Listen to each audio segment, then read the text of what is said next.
नमस्कार, स्वागत है आपका आज तक पर। आपके साथ मैं हूं मीनाक्षी कंडवाल। बंगाल में आज का दिन जबरदस्त गहमा गहमी का होगा। प्रधानमंत्री मोदी अब से ठीक 1 घंटे बाद शांति निकेतन के शताब्दी समारोह को संबोधित करेंगे। प्रधानमंत्री मोदी पिछली बार शांति निकेतन गए थे मई 2018 में, लेकिन यह संबोधन उस वक्त हो रहा है जब बंगाल चुनाव की दहलीज पर खड़ा है और इसीलिए आज प्रधानमंत्री के इस संबोधन के राजनीतिक मायने भी हैं और इसी पर आज हम करेंगे चर्चा। लेकिन उससे पहले तमाम अपडेट्स आपको दे दें। राज्यपाल जगदीप धनखड़ भी यहां मौजूद रहेंगे। इससे पहले आपको बता दें कि कल ही इससे पहले प्रधानमंत्री एएमयू के समारोह को संबोधित कर चुके हैं, लेकिन आज ये संबोधन इसलिए अहम होगा क्योंकि बंगाल चुनाव में अब 4 से 5 महीने का वक्त बाकी, और ऐसे में आज प्रधानमंत्री यहां से जो कहते हैं उसके कितने बड़े पॉलिटिकल मैसेज जाते हैं।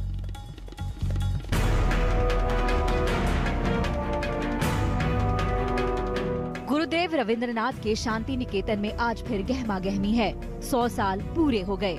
शांति निकेतन ने लंबा सफर तय किया। आज पीएम मोदी इस संस्थान से फिर जुड़ेंगे। 100 साल पूरे होने पर उनका संबोधन होगा।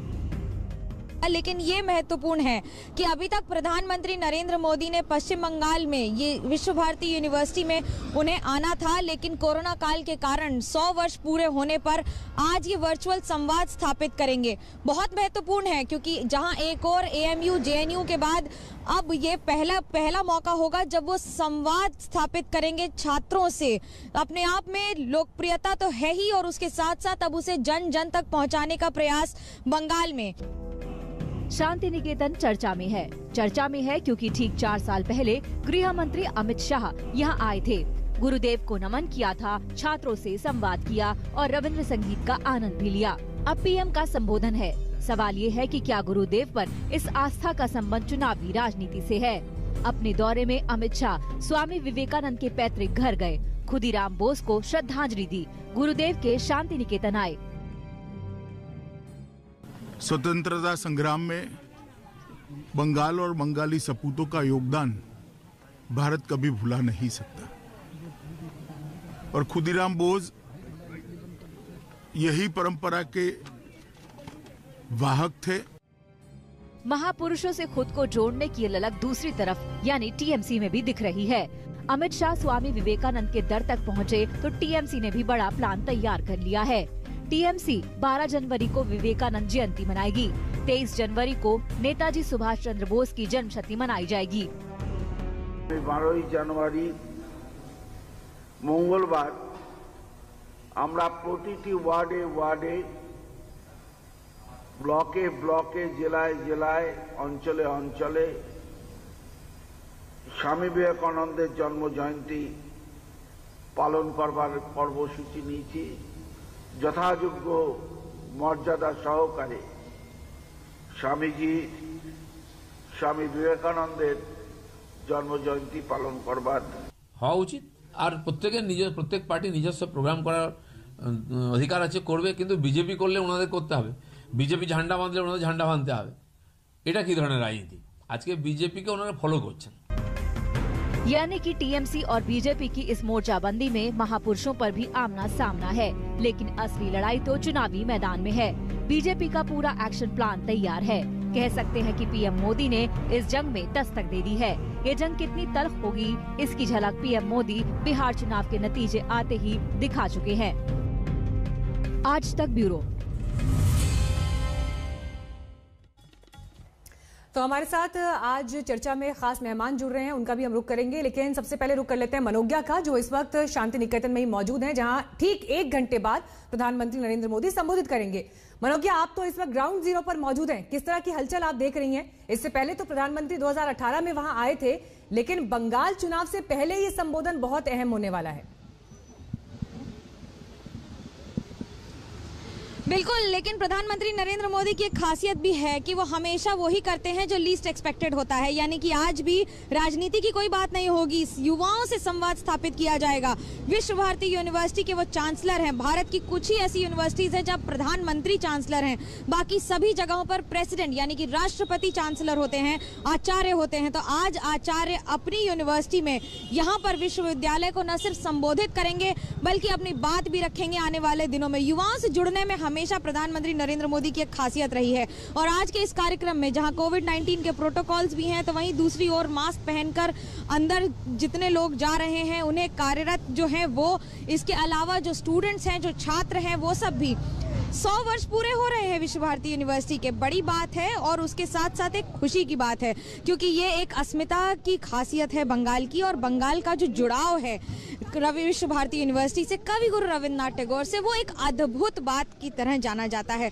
न सिर्फ बंगाल के लोगों के लिए, लेकिन विश्व विख्यात यहाँ से न जाने कितने ऐसे छात्र हैं जिन्होंने उनकी बातों का अनुसरण करके जीवन में कई उपलब्धियां प्राप्त की हैं। लेकिन इस समय इस विश्व भारती यूनिवर्सिटी की खासियत न सिर्फ आज इस संबोधन के जरिए है, बल्कि कई उन बातों के जरिए है जो एक उत्साह है। कोविड की वजह से भले ही उसमें थोड़ी सी रुकावट आई हो, थोड़ा सा कम उसका प्रभाव रहा हो, लेकिन जो संदेश है उसमें किसी तरह की कमी नहीं आएगी। जी चलिए, इंतजार रहेगा 11 बजे का जब प्रधानमंत्री बोलना शुरू करेंगे, क्योंकि आज वहां से क्या बड़े संदेश जाते हैं और उसमें राजनीति का कितना पुट होता है, इस पर निगाहें टिकी हुई हैं। खास मेहमान हमारे साथ जुड़ गए हैं। विजय उपाध्याय इस वक्त टीएमसी से हमारे साथ आ गए हैं, और अवनिजेश अवस्थी आप आरएसएस से जुड़े हैं और राजनीतिक विश्लेषक भी हैं। जयंत घोषाल वरिष्ठ पत्रकार, बंगाल की राजनीति पर करीब से नजर रखते हैं, वो भी हमारे साथ जुड़ गए हैं। और जल्द ही बीजेपी से अनिर्बान गांगुली भी हमारे साथ जुड़ेंगे। अवनिजेश अवस्थी जी, आपके साथ अगर मैं शुरुआत करूं, देखिए 2018 में शांति निकेतन के इसी प्रांगण में जब प्रधानमंत्री नरेंद्र मोदी पहुंचे थे, तो वहां उनके नाम के नारे भी लगे थे। ममता बनर्जी मंच पर मौजूद थी, बांग्लादेश की प्रधानमंत्री मंच पर मौजूद थी, और उसी बीच पॉलिटिकल संदेश भी दिए गए थे उस भाषण से। लेकिन इसी शांति निकेतन से जहां रविंद्र संगीत की धुन गूंजती है, आज क्या राजनीतिक धुन भी गूंजेगी? मुझे लगता है मीनाक्षी जी, मनोज्ञा ने बिल्कुल सही कहा। और प्रधानमंत्री राजनीतिक रैलियों के अलावा शायद राजनीतिक बात करते नहीं है। लोग राजनीतिक अर्थ निकाल लें, ये बात अलग है, क्योंकि बात यह है कि जहां भी अगर कोई राजनेता है तो उसकी हर बात का राजनीतिक अर्थ निकाल लिया जाता है। लेकिन जैसा कि प्रधानमंत्री नरेंद्र मोदी अगर किसानों से बात करते हैं तो किसानों की बात करते हैं, आज वो अगर छात्रों से बात करेंगे और वहां पर विश्व भारती के जो, चलिए आपको थोड़ा सा याद दिला देती हूँ। जब 2018 में प्रधानमंत्री वहां मौजूद थे, अपने भाषण की शुरुआत उन्होंने माफी के साथ की थी और ये कहा था कि मैं यहाँ का कुलाधिपति हूं, आपको पेयजल नहीं मिल पा रहा, क्योंकि स्टूडेंट्स के चेहरे देखकर मैं ये बात समझा। उस बात को लेकर माफी मांगी, निशाना सीधे ममता सरकार पर था। नहीं, निशाना ममता सरकार पर नहीं, पूरी व्यवस्था पर है ना। अगर मान लीजिए, अगर जिम्मेदारी एक प्रधानमंत्री चांसलर होने के नाते उसकी जिम्मेदारी लेता है, तो इसका राजनीतिक किसी पर निशाना नहीं है। वास्तव में उसने स्वयं माफी मांगी कि मैं चांसलर हूं, मेरी जिम्मेदारी है। राजनीतिक अर्थ निकालने वाले तो निकाल लें, लेकिन इससे बड़ी उन्होंने ये नहीं कहा कि भाई यहाँ क्यों पानी क्यों नहीं मिलता। उन्होंने शिकायत नहीं की, उन्होंने जिम्मेदारी खुद अपने ऊपर ली। आप ये देखिए ना, महत्वपूर्ण बात यह है। और अब इस समय जो वाइस चांसलर है विद्युत चक्रवर्ती, वहां पर वो देश के नामे, देश और विश्व के नामी ग्रामी एकेडमिशियन है, पॉलिटिकल साइंटिस्ट हैं।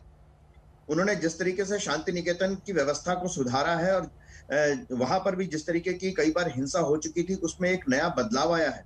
और ये बात सच है कि शांति निकेतन, मैं भी गया हूं, शांति निकेतन का पूरा कैंपस बिल्कुल एकदम ओपन, निर्मल, स्वच्छ। और वहां पर सिर्फ पढ़ाई नहीं, वहां पर मूर्तिकार भी, मूर्ति बनाने के शिल्पकारों की भी प्रशिक्षण होता है, चित्र का भी होता है, क्योंकि गुरुदेव रविन्द्रनाथ टैगोर जो है स्वयं बहुत अच्छे चित्रकार थे, संगीतकार थे जी। रविंद्र संगीत की शिक्षा दी जाती है वहां पर। लेकिन जब गए थे 2018 में तो अपनी योजनाओं का जिक्र भी किया था, और इसीलिए जो बिटवीन द लाइंस पॉलिटिकल बातें आती हैं, उन्हीं बिंबों को पकड़ने की बात यहां पर अवनिजेश जी सवाल में थी। लेकिन विजय उपाध्याय जी, ये बताइए कि आज जब प्रधानमंत्री सीधे शांति निकेतन में संबोधित करने वाले हैं, क्या उम्मीदें आप लोग कर रहे हैं प्रधानमंत्री के भाषण से? पिछली बार तो उन्होंने ममता सरकार पर इशारों पर निशाना साधा था। देखिए, उनका टारगेट सिर्फ एक ही है, प्रकारेण पश्चिम बंगाल दखल करो, और कोई दूसरा उनका कार्यक्रम नहीं है। और मैं यहाँ बोलना उचित समझूंगा कि मुंगेरी लाल बहुत बड़े बड़े हसीन सपने देखते थे, लेकिन वो पश्चिम बंगाल में आके वो सफल होने वाले नहीं हैं। यहाँ ममता बनर्जी का जनाधार है, काम के माध्यम से ममता बनर्जी जानी जाती हैं। उन्होंने रविंद्र भारती यूनिवर्सिटी या रविंद्र संगीत के लिए क्या किया पश्चिम बंगाल जानता है। अब भाजपा वाले कैश करना चाहते हैं उस चीज को, यहाँ की जनता समझदार है, सांस्कृतिक प्रेमी है, सभ्यता भाजपा वाले जानते नहीं है यहाँ की नहीं, लेकिन संस्कृति अगर और इतना सभ्यता को। आत्मविश्वास है विजय जी, अगर इतना आत्मविश्वास है और इतना वहां पर उनका जनाधार है, तो फिर क्यों बार बार वो बंगाल बनाम बाहरी का मुद्दा छेड़ देती हैं? क्यों उनको ऐसा लग रहा है कि जो दूसरे लोग वहां पर आ रहे हैं वो बाहर के लोग हैं? मीनाक्षी जी आपने ठीक अगर कोई गुरुदेव टैगोर की बात करता है, कोई खुदीराम बोस की बात करता है, तो वो तो पूरे देश के हैं ना। ना बिल्कुल बिल्कुल, वो तो मनीषी है। ठाकुर रविंद्रनाथ टैगोर यहाँ के लिए नॉवल ले आया, इंडिया के लिए प्रथम नॉवल आया इंडिया में। रविन्द्रनाथ ठाकुर ने जनगणमन अधिनायक लिखा, तो ये सब चीजें तो पूरे विश्व में वो फेमस है। नहीं, लेकिन ये कह देना कहां तक सही है कि फिर सिर्फ उस पर ममता बनर्जी और उनकी पार्टी का एकाधिकार हो जाता है? वो तो पूरे राष्ट्र के लिए सम्मान और गौरव की बात है ना। इस बीच ममता बनर्जी का एक ट्वीट आ रहा है, वो दिखा देते हैं। प्रधानमंत्री नरेंद्र मोदी के संबोधन से पहले ममता बनर्जी ने ट्वीट किया है, शांति निकेतन की महानता का संरक्षण जरूरी, टैगोर के दर्शन का संरक्षण जरूरी। देखिए विजय जी, यही बात हो रही थी। उन्हें ऐसा क्यों लगने लगता है कि अगर प्रधानमंत्री आ रहे हैं या गृह मंत्री आ रहे हैं या कोई और दूसरा नेता आ रहा है बीजेपी से, तो अटैक उनके ऊपर है? कोई टैगोर को उनसे चुरा लेगा, ये भाव क्यों आ जाता है उनके अंदर? अब बात सुन लीजिए ना, हमसे कौन चुरा लेगा? हम तो दिल में, मन में, खून में बसे हैं रविन्द्रनाथ टैगोर, पश्चिम बंगाल के प्रत्येक नागरिक के रविन्द्रनाथ टैगोर बसे हुए हैं। नोबेल चोरी हो गया, आज 2014 से अभी तक मोदी जी 20 बैठे हुए हैं प्रधानमंत्री। सीबीआई क्यों नहीं नोबेल ले आई जो नोबेल चोरी हो गया? क्या कर रहे थी सीबीआई? ठीक है, अनिर्बान जी मुस्कुरा रहे हैं, गाड़ी में बैठे बैठे हंस रहे हैं। बोलिए अनिर्बान जी। मीनाक्षी जी देखिए, मीनाक्षी जी एक तो है टीएमसी के प्रवक्ता है क्या, नजर नहीं आ रहा है उनको, मालूम नहीं है कि नोबेल कब चोरी हुआ था और उस समय सत्ता में कौन थे। इसलिए इतिहास को न जान के ये सब अगर कमेंट नहीं के लिए ठीक रहेगा, गलती हो जाएगा नहीं तो उनसे। एक दूसरा है कि ये जो ममता बनर्जी ने ट्वीट किया, उनको ये ट्वीट पहले फॉलो करना चाहिए, क्योंकि उन्होंने अराजकता का एक सिचुएशन शांति निकेतन में उनके और उनके पार्टी के जो वहाँ नेता हैं, अनुव्रत मंडल केस्टा महाशय, उन्होंने किया है वहाँ अराजकता का परिस्थिति, लोगों को थ्रेट करना, दीवारें तोड़ना। वहाँ गुरुदेव के सारे फिलोसॉफी और दर्शन के खिलाफ जो भी शांति निकेतन और बोलपुर में हुआ है, वो टीएमसी के नेता और गुंडा द्वारा किया गया है। इसलिए ये जो ट्वीट मुख्यमंत्री ने किया, ये खुद के लिए किया, उन्होंने खुद के समझ के लिए किया, और उनके पार्टी के जो लोग हैं अगर वो ट्वीट को थोड़ा फॉलो करते हैं वो ठीक रहेगा उनके सेहत के लिए और बंगाल के सेहत के लिए भी। ठीक है घोषाल बाबू, आइए चर्चा में।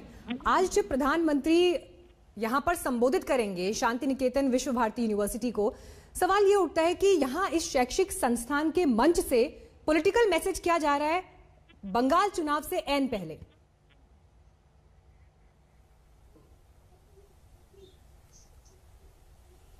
जयंत घोषाल जी, आप सुन पा रहे हैं? अच्छा जी मीनाक्षी जी, नहीं मीनाक्षी जी मैं जवाब दे रहा हूं। सवाल है अभी चुनाव, अभी 3 महीना बाकी है। अभी मैं ये बहुत मतलब मेरे लिए ये बहुत दुखद घटना है कि पश्चिम बंगाल में हर इशू, हर महान व्यक्तित्व भी अभी चुनाव के साथ जुड़ गया है। पश्चिम बंगाल में प्रधानमंत्री विश्व भारती से सेंट्रल यूनिवर्सिटी उनके चांसलर हैं और वो एक मतलब जो एजुकेशनल इंस्टीट्यूशन में जा रहे हैं और वहां रविंद्रनाथ के बारे में बोलना ये बहुत स्वाभाविक है। लेकिन पश्चिम बंगाल में ममता बनर्जी ये आज जो कॉन्फ्रेंस हो रहा है इसमें भी पार्टिसिपेट नहीं करने जा रहे हैं और तृणमूल कांग्रेस का व्यू है कि रविंद्रनाथ टैगोर का आप नाम ले रहे हैं, लेकिन हमारे जो संस्कृति है वो सबको लेके चलना, सबके साथ रहना।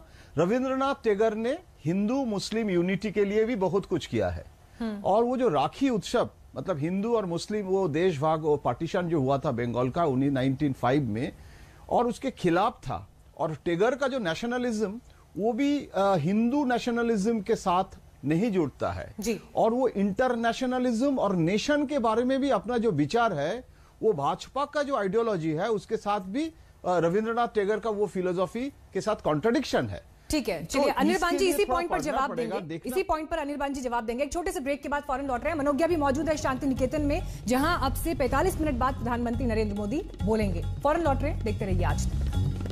तो प्रधानमंत्री नरेंद्र मोदी आज शांति निकेतन विश्व भारती यूनिवर्सिटी में संबोधित करने वाले हैं, और इस बीच आपको ये भी हम दिखा रहे हैं कि 22 तारीख को प्रधानमंत्री ने एएमयू के शताब्दी समारोह को संबोधित किया था, और उससे पहले 12 नवंबर को जेएनयू में उन्होंने संबोधन दिया था।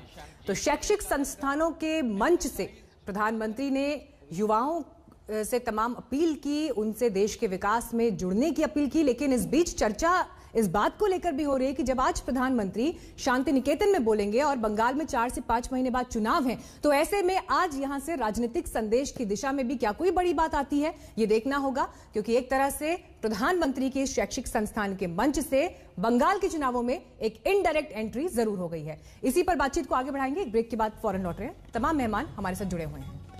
पीएम मोदी विश्व भारती विश्वविद्यालय के शताब्दी समारोह को संबोधित करेंगे। तो हाल ही में टीएमसी से बीजेपी में आए ममता सरकार के पूर्व मंत्री शुभेंदु अधिकारी मिदनापुर में रोड शो करेंगे। कल पश्चिम बंगाल के उत्तर 24 परगना सियासी हिंसक झड़प में उबलता रहा। टीएमसी कार्यकर्ताओं के कथित हमले को लेकर बीजेपी कार्यकर्ता सड़क से लेकर थाने तक आक्रोश में नजर आए, तो हलचल वहां पर जबरदस्त। इस बीच आज प्रधानमंत्री नरेंद्र मोदी विश्व भारती यूनिवर्सिटी को संबोधित भी करेंगे, बंगाल को संदेश देंगे। तो वहीं सियासी जमीन पर जो रक्त चरित्र दिखाई दे रहा है पश्चिम बंगाल में, हिंसा कोई नई बात नहीं, लेकिन चुनाव से पहले एक बार फिर जिस तरह की परिस्थितियां बनती दिखाई दे रही हैं टीएमसी और बीजेपी के बीच, यकीनन चिंता का विषय। बंगाल में हिंसा का दौर जारी है, तो इस पर सियासी दंगल की रफ्तार बेहद तेज है। बीजेपी लगातार ममता बनर्जी पर हमलावर है। शायद चीफ मिनिस्टर बोली है कि राजनीतिक हिंसा नहीं होता है और शुभोल्लास मिलती है, और हम पार्टी के कार्यकर्ता का, तो क्या इनकी बात पर कितने यकीन किया जाए। आज भी हत्या हो रही है, हिंसा हो रही है, गांव-गांव में हो रही है। इसको बंद करने की हिम्मत उनके पास नहीं है, क्योंकि एडमिनिस्ट्रेशन टूट चुकी है और उनके हाथ के कंट्रोल में नहीं है। और यहाँ हम जूझ रहे हैं, सबसे ज्यादा हम भुगत रहे हैं, ये सबके सामने जाहिर है। हर रोज के लाश का फोटो आता है। पश्चिम बांगला तालिबानी शासन चलছে, तालिबानीদেরকে দায়িত্ব দেওয়া হয়েছে এখানে যারা রাষ্ট্রবাদী শক্তি আছে তাদের উপরে হামলা করা, তাদেরকে মিথ্যা মামলা দেওয়া যায়, তাদের উপরে কেস করা যায়। আজকে দেখেছেন ইতিমধ্যে সুপ্রিম কোর্টে দ্বারস্থ হয়েছে, বাংলার থেকে পিআইএল হয়েছে कि পশ্চিম বাংলা মানুষের খুন হচ্ছে, মানুষের উপরে অত্যাচার হচ্ছে, পুলিশ মুখ দর্শক হয়ে দেখছে। विजय उपाध्याय जी, बयान आपने भी सुना, खबर आपने भी देखी। पुलिस दौड़ा कर पीट कर दौड़ा रही है बीजेपी के कार्यकर्ताओं को। पुलिस संविधान से चलेगी, आईपीसी से चलेगी, या फिर राजनीति के तौर पर जो हो रहा है उसके हिसाब से चलेगी?